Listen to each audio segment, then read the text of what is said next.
Hello everyone, in today's video I'll show you on how you can simply control fuzzy skin using object modifiers in Bambu Studio. So the first thing that I'm going to do is to add my normal model, which is going to be a cube.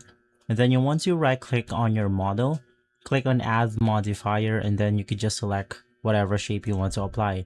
In my case, I'm going to be applying a cube once more. So let's increase the size and let's divide our main model into two parts with and without the modifier. So the first thing that you want to do is to actually look for the fuzzy skin option.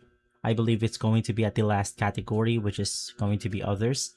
Now you could do this by making sure that the modifier is selected, and then we want to apply something like a contour fuzzy skin, and you could just customize this to whatever you want to. But if you click on the slice plate option, it will only apply a fuzzy skin onto that specific modifier where it integrates with our main model. So let's go ahead and head back to the prepare option, and if we do something like all walls, and as you can see, it will only turn the fuzzy skin onto this specific part of my model.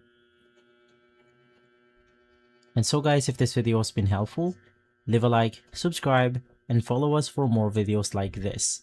Thanks for watching.